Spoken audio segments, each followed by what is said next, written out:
Si paling perdana. Liam Payne yang merupakan mantan anggota boyband ternama One Direction dinyatakan meninggal dunia secara tragis pada tanggal 16 Oktober 2024 di Buenos Aires, Argentina. Payne ditemukan tewas setelah jatuh dari balkon lantai 3 Hotel Casa Sur, Palermo. Polisi menyebutkan bahwa Payne mengalami cedera fatal akibat jatuh dari ketinggian sekitar 13 hingga 14 meter. Panggilan darurat yang diterima pada pukul 17.04 waktu setempat menyebutkan ada pria agresif di hotel, dan beberapa menit kemudian Payne ditemukan tak bernyawa di balkon hotel.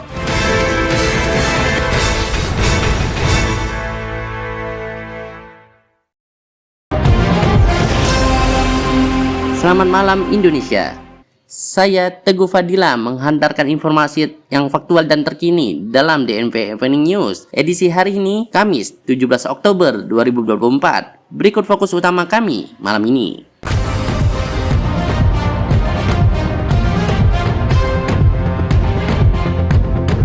Istana Kepresidenan Jakarta sedang dipercantik menjelang pelantikan Prabowo Subianto dan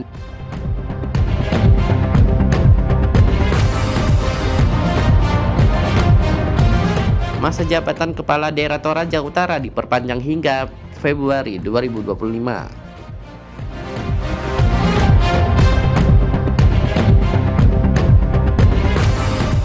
Dimyati Natakusuma soroti perlindungan wanita dalam debat Pilgub Banten 2024.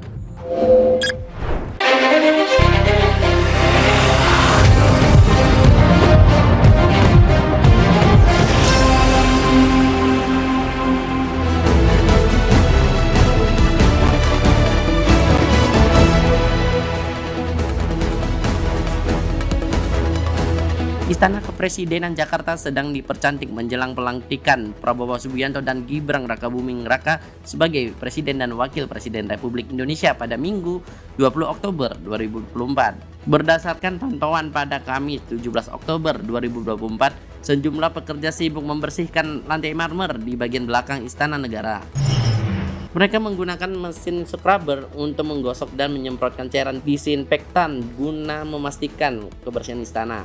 Pekerjaan peremajaan ini meliputi penggantian keramik hitam di selasar yang sering dilalui mobil kepresidenan dengan yang baru. Di bagian lain, para petugas terlihat memoles jendela kaca dan mempersiapkan ruangan untuk menyambut acara besar ini. Beberapa pekerja juga terlihat membawa perangkat audiovisual, termasuk videotron untuk keperluan acara. Kegiatan renovasi ini bertujuan untuk mempersiapkan Istana Negara menyambut kedatangan Prabowo Gibran setelah mereka dilantik di gedung DPR MPR. Setibanya di istana, Prabowo dan Gibran akan disambut oleh Presiden Joko Widodo. Setelah upacara penyambutan, Jokowi direncanakan akan kembali ke Solo mengakhiri masa jabatannya dengan cara yang damai dan simbolis, meninggalkan Jakarta bagi kepemimpinan yang baru. Masa jabatan kepala daerah di Kabupaten Toraja Utara, Sulawesi Selatan, hasil Pilkada 2020 akan berakhir pada Februari 2025. Hal ini disampaikan oleh Komisioner KPU Toraja Utara Divisi Teknis Penyelenggaraan Samuel Rianto Tapi yang menjelaskan bahwa perpanjangan masa jabatan ini sesuai dengan aturan yang baru yang mengatur pelantikan kepala daerah hasil Pilkada serentak 2024. Peraturan tersebut mengacu pada keputusan Mahkamah Konstitusi atau MK yang memperpanjang masa jabatan kepala daerah hingga pelantikan kepala daerah baru pada bulan Februari 2025. Sebelum adanya keputusan MK, acuan hukum masa jabatan kepala daerah diatur dalam pasal 201 Undang-Undang 10 tahun 2016 yang mengatur kepala daerah hasil Pilkada 2020 akan menjabat hingga Desember 2024. Namun, dengan adanya Peraturan Presiden Nomor 80 tahun 2024 Tahun 2024 serta keputusan MK Nomor 12 PUU Strip 22/2024 masa jabatan diperpanjang hingga pelantikan kepala daerah hasil Pilkada serentak pada 27 November 2024. Keputusan ini memberikan dasar hukum baru bagi seluruh kepala daerah di Indonesia yang masa jabatannya semula akan berakhir pada tahun 2024. Keputusan Mahkamah Konstitusi ini lahir dari gugatan yang diajukan oleh 11 kepala daerah terkait uji materi norma yang ketentuan masa jabatan. Dengan adanya keputusan tersebut, para kepala daerah termasuk gubernur, bupati, dan wali kota akan menjabat lebih lama hingga Februari 2025 menjelang pelantikan kepala daerah baru hasil pilkada serentak. Dalam debat perdana Pilgub Banten 2024, calon wakil gubernur Cawagup nomor urut 2 Dimyati Natakusuma menyoroti pentingnya perlindungan terhadap wanita. Menanggapi pertanyaan mengenai tingginya angka pelecehan terhadap perempuan dan anak, Dimyati menekankan bahwa wanita adalah makhluk yang harus dimuliakan dan diberi perhatian khusus. Ia mengutip pandangan Rasulullah yang menyebutkan bahwa memuliakan wanita adalah tanda kemuliaan. Pernyataan ini disampaikan saat debat berlangsung di Auditorium Menara Bank Mega Jakarta Selatan pada Rabu 16 Oktober 2024. Dimyati juga menambahkan pandangannya bahwa perempuan sebaiknya tidak diberi beban yang berat, termasuk menjadi gubernur. Menurutnya, posisi gubernur memerlukan tanggung jawab besar yang lebih tepat diemban oleh laki-laki untuk memajukan Banten. Dalam penjelasannya, ia menekankan bahwa pria harus berperan yang lebih dalam memajukan provinsi tersebut dengan tetap memberikan dukungan dan perlindungan terhadap perempuan. Selain itu, Dimyati menegaskan bahwa pelaku pelecehan seksual harus diberikan sanksi yang tegas dan setimpal. Ia mendukung penegak hukum untuk memberikan hukuman berat terhadap pelaku yang terbukti bersalah di pengadilan, memastikan bahwa keadilan harus ditegakkan. Pendekatannya menekankan pentingnya penegakan hukum yang adil dan memberikan efek jera bagi para pelaku pelecehan terhadap perempuan.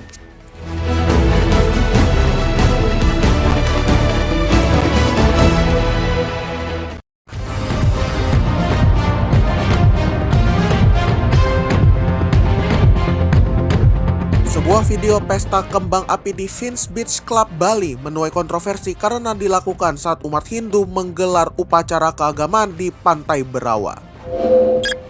Pesta kembang api tersebut dinilai telah mengganggu jalannya upacara keagamaan dan membuat umat Hindu tidak dapat beribadah dengan tenang. Warga setempat mengaku sudah menyampaikan keberatan kepada pengelola beach club, namun tidak pernah digubris.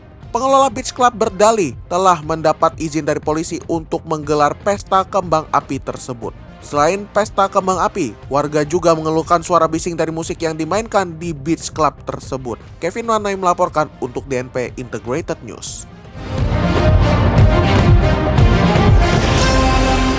Liam Payne yang merupakan mantan anggota boyband ternama One Direction dinyatakan meninggal dunia secara tragis di umurnya 31 tahun pada tanggal 16 Oktober 2024 di Buenos Aires, Argentina.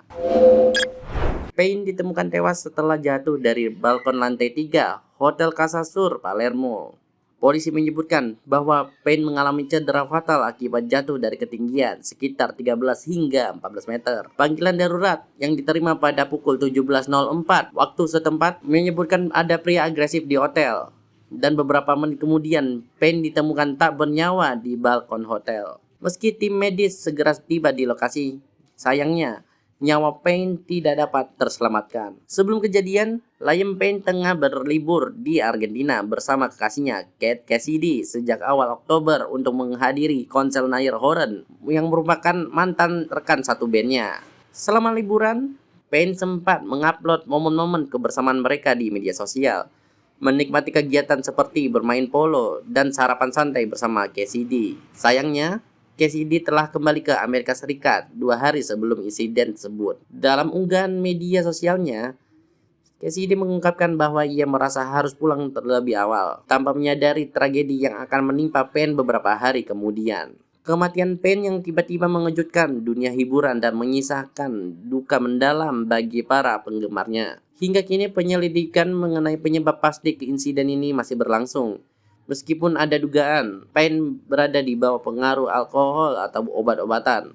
Kepergiannya di usia 31 tahun menambah daftar tragedi di dunia musik, terutama bagi mereka yang mengikuti perjalanan karirnya sejak debut bersama One Direction 14 tahun silam.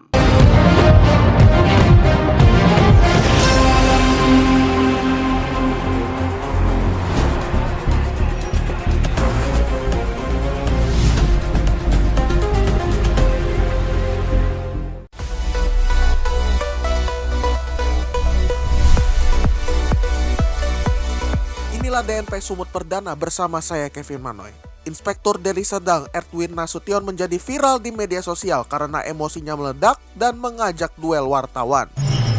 Meledaknya emosi Edwin bermula ketika sejumlah wartawan datang ke kantor Inspektorat Deli Serdang untuk meliput pemeriksaan ASN Inspektorat dan Panwas Kecamatan Lubuk Pakam terkait netralitas. Edwin marah-marah dan berusaha mengambil kamera wartawan yang merekamnya. Aksi saling dorong sempat terjadi sebelum akhirnya dilerai beberapa orang. Salah satu wartawan yang terlibat cekcok dengan Edwin, Amiruddin, menceritakan bahwa mereka datang ke kantor inspektorat setelah mendapat informasi bahwa Bawaslu Kecamatan Lubuk Pakam akan memeriksa anggota inspektorat yang tidak netral dalam pilkada. Saat wartawan hendak menanyai Edwin terkait pemeriksaan tersebut, Edwin malah marah-marah dan menanyakan kartu pers wartawan. Edwin juga sempat merampas handphone Amiruddin dan hendak membantingnya, namun tidak jadi.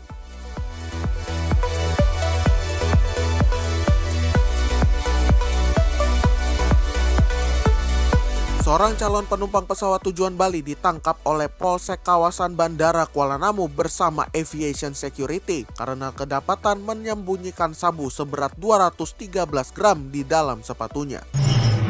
Tersangka yang berinisial HI merupakan warga Kota Medan ditangkap pada 8 Oktober 2024 sekitar pukul 3.42 waktu Indonesia Barat di area security checkpoint mesin pemeriksaan X-ray di lantai 2 Bandara Kuala Namu. Penangkapan dilakukan setelah petugas mencurigai gerak-gerik tersangka dan melakukan pemeriksaan hingga ditemukan sabu yang disembunyikan di sepatunya. Saat ditangkap, seorang lagi tersangka yang diduga sebagai teman HI berhasil melarikan diri dan saat ini masih dalam pengejaran pihak kepolisian.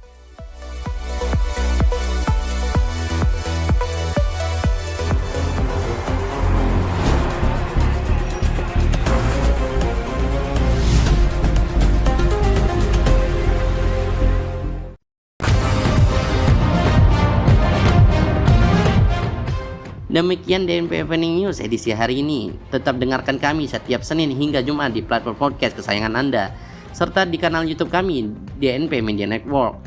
Ikuti juga DNP on the Weekend pada Sabtu dan Minggu. Tayangkan kritik dan saran di email kami, redaksi@dnpmedianetwork.com. Ragam informasi yang faktual dan terkini lainnya dapat Anda baca di situs kami, dnpmedianetwork.com. Mewakili kerabat kerja yang bertugas, saya Teguh Fadila undur diri. DNP Integrated News, lebih informatif, lebih terinformasi. Selamat malam Indonesia dan selamat beristirahat.